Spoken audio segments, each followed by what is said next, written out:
Minnesota Twins back at home tonight. They win their third in a row versus the Tigers. We're breaking it all down. It's coming up next on the Locked On Twins POSTCAST.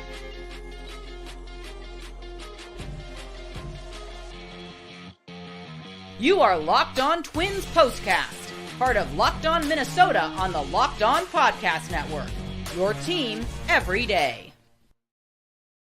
Back in the lab, back at it. Another Minnesota Twins POSTCAST episode right here on the Locked On Sports Minnesota Network. You got myself, Luke Inman, at Luke_Spinman. That's the man, Sweet Lou, Twins expert over at Zone Coverage MN. He's on X. Give him a follow, at Sweet Lou MN. And Lou, before we jump into all the action from tonight, quick reminder, tonight's episode brought to us by Prize Picks.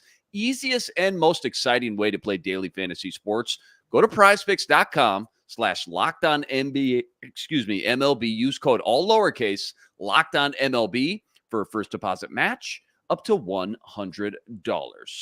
Okay, man, finally back at home for 6 in a row. Remember, they had that brutal 9-game West Coast trip.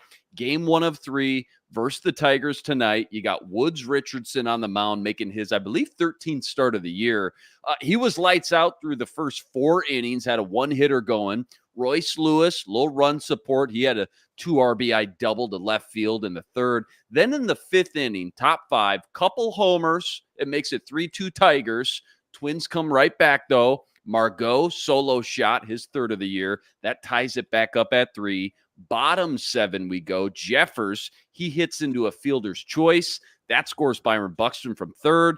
4-3 Twins. Next inning, Carlos Correa, his 10th homer of the year. Little insurance there. Duran in the 9th. Ring him up, sit him down. Twins win at 5-3. They win their 3rd in a row, and they move to 48-37 on the year. 11 games above 500.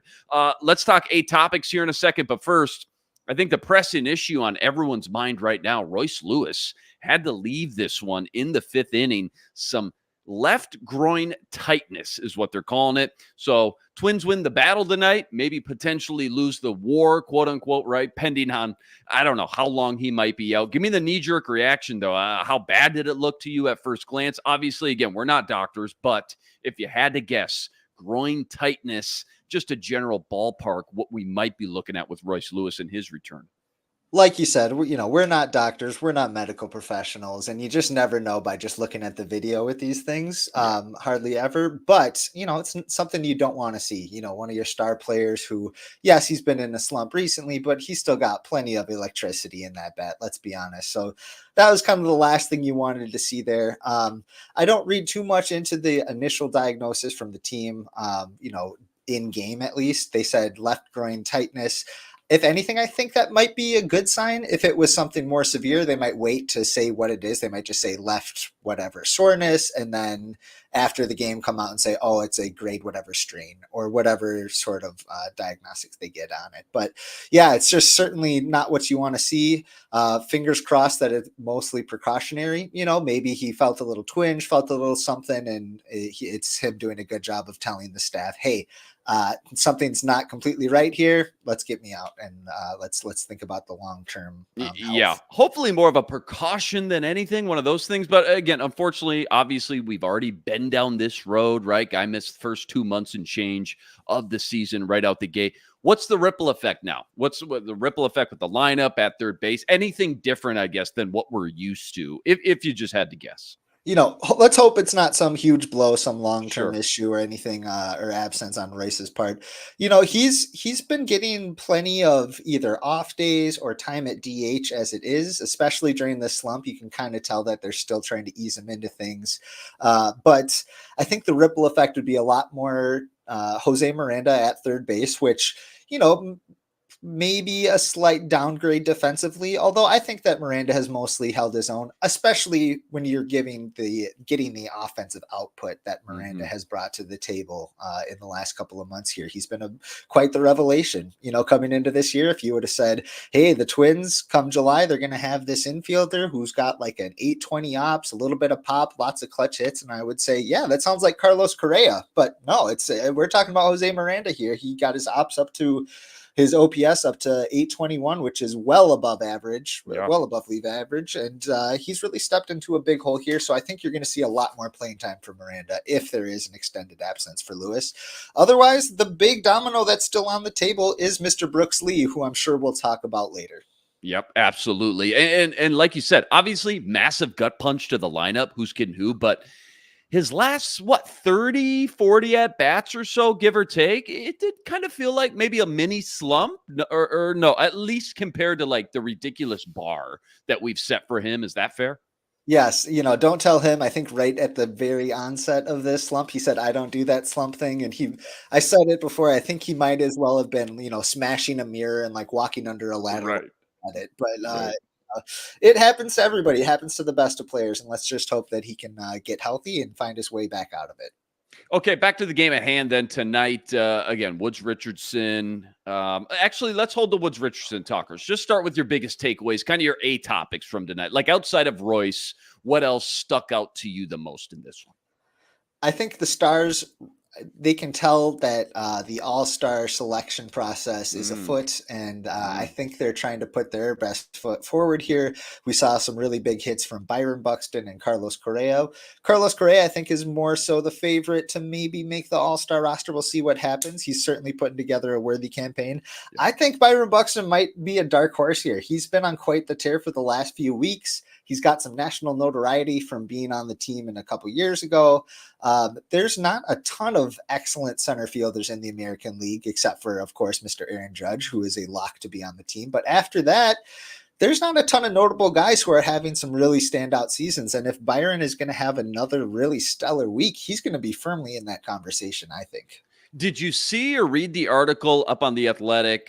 Probably Dan Hayes, our guy Dan Hayes, maybe it was Gleeman, but about Buxton's new routine pre-game. Instead of trying to dial in for an hour at the batting cage, he's trying to simplify things. Clearly it's working. He said 15 minutes in the cage, I'm out of there. The other 45 minutes, I'm just sitting back drinking coffee, ready to get jacked up. What do you think his go-to straight black, couple cream, couple sugar? Ooh. What do you think he is?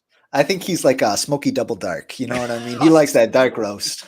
I love it. I love it. We got to find that out. We got to find that. Right? That's the hard-hitting next step into journalism from Dan Hayes. I'm on it. I'm on it. Okay, there you go. We need it. Let's talk Woods Richardson just for a second, as we always do. 13th start of the year, I believe.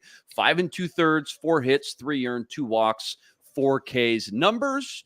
Okay, you look at the box score number, above average, you'll take those. But I got to say, man, most of the damage was done in the 5th and 6th. Those first 4 innings, though, pretty flawless, were they not? What'd you see from him tonight?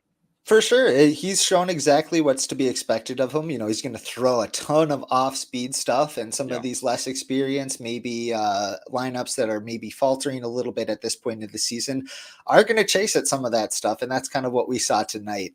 He, like you said, he was cruising through the first 4, ran into a little bit of trouble, but we got to remember, he's still 23, 24 years old. He's a really young cat still, and he's got plenty of time to figure things out. And it's going to take some outings like this to really take him to the next level. So I'm really glad that Rocco took him out when he did and said, "Hey, you want to stay deep in games? You got to earn it, kid." And I think that was a good point to take him out. And not to mention the pitch count. Did you think that he was going to pull him after the 5th, actually, after those 2 back-to-back home runs? Or pitch count was at like 76, 78, I want to say.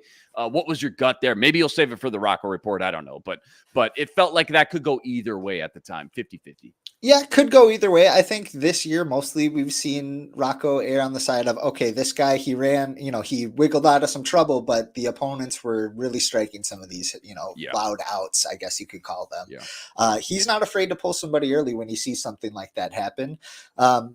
Pretty cool that he left Sim in there to try to figure it out and try to get through the inning. And even though he couldn't quite get there this time, I think it bodes well for next time out. Yeah, well said. Good segue to the Rocco report. Favorite or least favorite move or decision, whatever, from today's game, game 1 versus Detroit, the Rocco report, it says what? That was it. I think that was the big move that I really I think that's appreciated fair. from Yeah. Rocco. Mhm. Like I said, he has a ton of respect for Sim, and I think he knows that Sim is playing a really integral part in the team right now, kind of shoring up that back end of the rotation. And like I said, though, he's still a young player. He's still very moldable, and these are those opportunities to really mold him and to challenge him and to say, hey, next time out, you want to go deeper? Here's what we can do, and to go from there. Yeah, well said. All right, plenty more deep dive from this one. Plus, we got our nerdy stat of the day. That's all coming up right after this. Quick reminder, tonight's episode brought to you by eBay Motors. Passion, drive, patience. The formula for winning championships is also what keeps your ride or die alive. And eBay Motors, they got everything you need to maintain your vehicle and level it up to the ultimate peak performance. Superchargers, roof racks, exhaust kits, LED headlights, they got it all. And whether you're into speed, power, or style, they got you covered with over 122 million parts for your number one ride or die. You'll always find exactly what you're looking for. And with eBay's Guaranteed Fit, your part guaranteed to fit your ride every time or your money back. With all the parts you need at the prices you want, easy to turn your car into the MVP and bring home that win. Keep your ride or die alive at ebaymotors.com. Eligible items only. Exclusions apply. eBay's Guaranteed Fit only available to U.S. customers. Okay, back to The Athletic. They had an article up yesterday about each team's MVP. So no surprise they had Carlos Correa up there for the Twins. He's been killing it, 10th home run of the year tonight. But they also had a runner-up for each team. I thought it was interesting. They had Willie Castro in that spot. And then they went on to talk about just how valuable in today's game it is to just have such a versatile utility man that can hit the way he has game in, game out. Now, I know he didn't have a great night tonight at the plate. 0 for 4. But in general, right? Dude's just been a rock out there. Just give me your quick kind of 2 cents on just how important, how impactful he's been for Rocco in this team. And he's helped, feels like kind of weather a lot of injuries, a lot of storms out there, help this team really not skip a beat and stay afloat for the most part. He's been everyday Willie. He's out there every Love single it. game. I think he started every game except for one. And that game he came in, I think, in the 5th inning or something. So he's played the majority of this season for the Twins. And I think he's one of those guys that was just tailor-made to play for a Rocco Baldelli managed team. He plays everywhere. You could start him. He started 20 games, I think, at 5 different positions, right? Left field, center field, third base, shortstop, second base. And it's one thing to be able to do that. That's really valuable to be able to just mix and match anywhere. It's a whole nother level to excel, to be a really good offensive, productive player. And he's held his own at each of these defensive positions too. So it's been really cool to see. I've been telling people this is what the Twins were signing up for when they signed Marwin Gonzalez back in 2018 or whatever that was. They wanted someone who they could play every day, not necessarily in the same exact position every game, but really mix and match. And Willie has done that far better than Marwin Gonzalez, I think, ever did, even with the Astros. So it's been really cool to see, and I'm glad he's getting some of that national credit from the Athletic, saying that he's in the conversation for team most valuable player. Yeah, well said. And I just got to echo some of those stats you ripped out. Maybe he hasn't started every game, but he has played in 85 straight games. He's played in every single game this year. That's wild. And like you said, he's played at least 20 games and at least 10 starts at 5 different positions. I just had to repeat that because that is absolutely unbelievable. I got to think that's just a coach's dream for Rocco to have a guy like Everyday Willie in his back pocket like that. That's just awesome. Sticking with the Athletic, they just dropped their weekly power rankings as well. Take a stab. Where do you think they were at this week?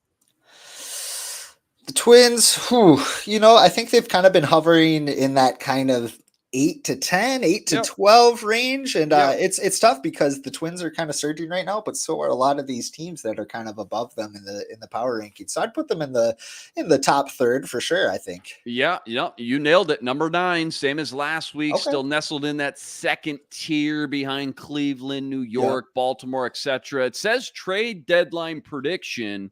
Twins make an outfield splash. Quick knee-jerk reaction to that. I know a lot of people are assuming if they do make a move at the deadline and it's not for a pitcher, corner outfield obviously would make a lot of sense. Do you agree?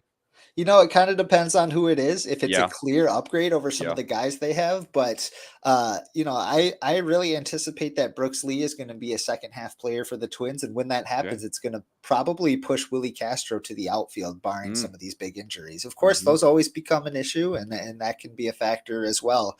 But I don't know if there's as glaring of a need in the outfield. But, you see weird things happen at the trade deadline all the time. Sometimes the team falls flat on their face, after that, and sometimes it's like, oh, this was the missing piece that nobody knew that they needed. So it'd be exciting to see some moves there. Yeah, well said. We're going to see. I mean, it's creeping up closer and closer. It's still, a couple weeks away, but Hmm. rest assured, we're going to be talking about that quite a bit as it gets closer. By the way, MLB future game coming up. Rosters were just released. One Minnesota Twin in the lineup. Brooks Lee, number 18 prospect in baseball right now. How fun is that game every year, I guess? Are you one of those guys that are dialed into the futures game? And I guess what other give me one other stud to write down that you're excited to watch in that one.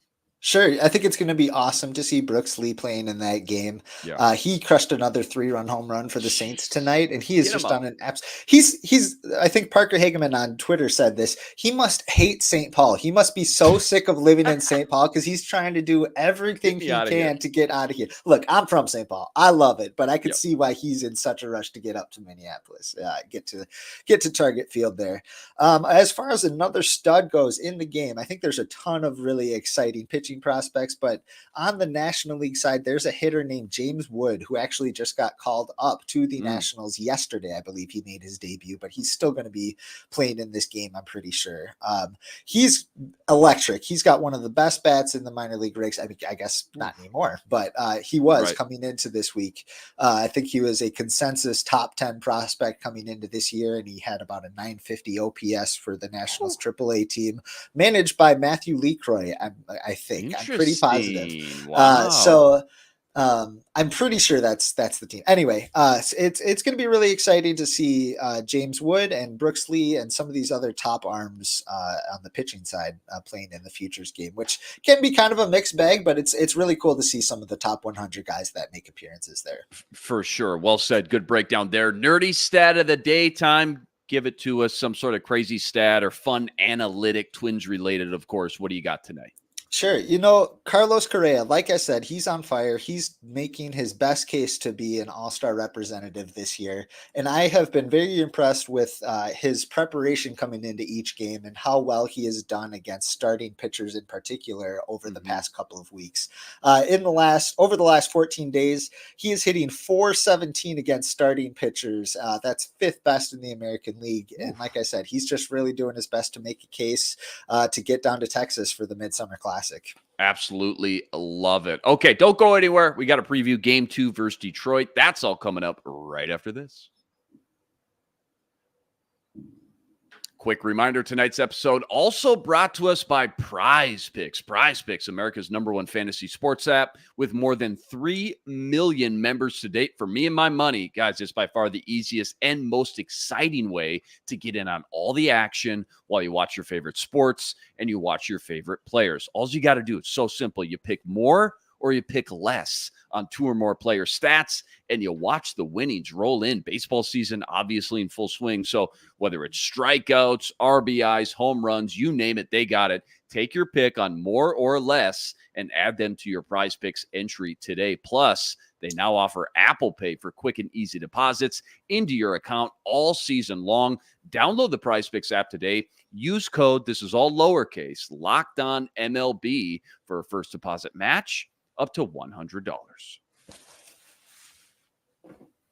Okay, game 2 tomorrow. David Festa making his second career start. A lot of people pumped about this now. A little bit bigger sample size we're going to get. Talk to me about him, what you're looking for, and also just maybe a quick snapshot on these last 2 games with this division rival now that we're back at home in the backyard at Target Field.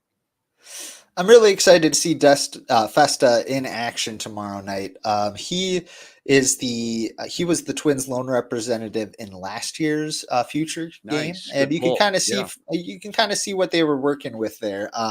He's somebody who's going to throw a ton of changeups and a ton of sliders, both in kind of the high 80s there, and his fastball's ticking 95 plus. That's going to play against this Detroit Tigers lineup, I think, and I think he's going to get through some of those first start jitters that he clearly had with the Diamondbacks last start, I should say. Yep. Yeah, after the game when they kind of were interviewing him, it's like, oh boy, he's on cloud nine right now, but you could tell that you hear that pitcher say that I couldn't feel my legs when I was out on the mound. I was just so nervous, and he had a ton of family there. So it's going to be nice to get his first home start and see how he does, see how he really works with that really truly lethal combo of a slider and changeup there. Yeah, good breakdown there. Love the scouting report. Now, obviously, in that Arizona start, right, that first start, West Coast last week, a ton of run support, right? Twins ended up hanging 13 on the Diamondbacks that night. Do you think, and obviously it depends on how the game unfolds, but do you think Rocco's going to have him on somewhat of a short leash? Feels like he probably would have got pulled maybe an inning prior, had the Twins, not given him such a cushion to work with. I'm not sure if it's going to play too much of a factor tomorrow, whether it's a short leash or a long leash. Probably going to depend on how the game's going and how he's looking, how his stuff is playing. Yeah. Obviously, I don't think that this is going to be a case where if he's just getting shelled in the third inning, that Rocco's going to keep him out there to eat innings. I don't see that happening. But then again, I don't see him getting shelled by this Detroit Tigers lineup, knock on wood. Mm-hmm. But I think that he's going to have a little more success against these guys instead of someone like the Snakes last week. Yeah, love it. All right, a couple quick hitters before we get out of here. First one, any update on Brock Stewart and Justin Topa you can give us, and maybe we might see them back in action? It sounds like they're going later this week. They're going to hopefully be working into some bullpens, whether that's just bullpen sessions or live bullpens where they're facing actual hitters. Okay. It's still going to be a while. I don't think that we should hold our breath that Brock Stewart or Justin Topa are going to be available come, the trade deadline. I think we're looking at mid-August optimistically. And I think the Twins would be wise to not count on them, rely on their return when it comes to their plans at the trade deadline. I hope that they go and try to get one of those impact arms. If Brock Stewart comes back and he's just absolutely dynamite as your fourth best reliever, that's a good problem. That's a good problem to have. And I think that's how they should really go about their business. Next one, sticking with the pitchers. What's Louis Varland's future look like? And any chance he could move back to the bullpen this year? I do think that's a realistic, path forward for him. We saw just how absolutely bones he was out of the bullpen last year, and what an asset that was in the playoffs. I don't think they're ready to make that call right now. I think that they are going to keep him in the rotation as depth until it gets to, probably similar to where it was last year, where, he went down to AAA and then in August was really moved to the bullpen there and then made his way back up to the big leagues in September as a bullpen weapon. I could see that being a similar path for him unless they get some other starting pitching depth, which I'm not sure how they would come about that. But either way, it's going to be really enticing to see Louis in that bullpen eventually. Last one here. How much more rope does guys like Caleb Thielbar and Kyle Farmer have with this club? And is there any scenario where you think the Twins would maybe consider cutting either or both, I guess, in light of just, there kind of feels like consistent struggles as of late, anyways, the past couple weeks?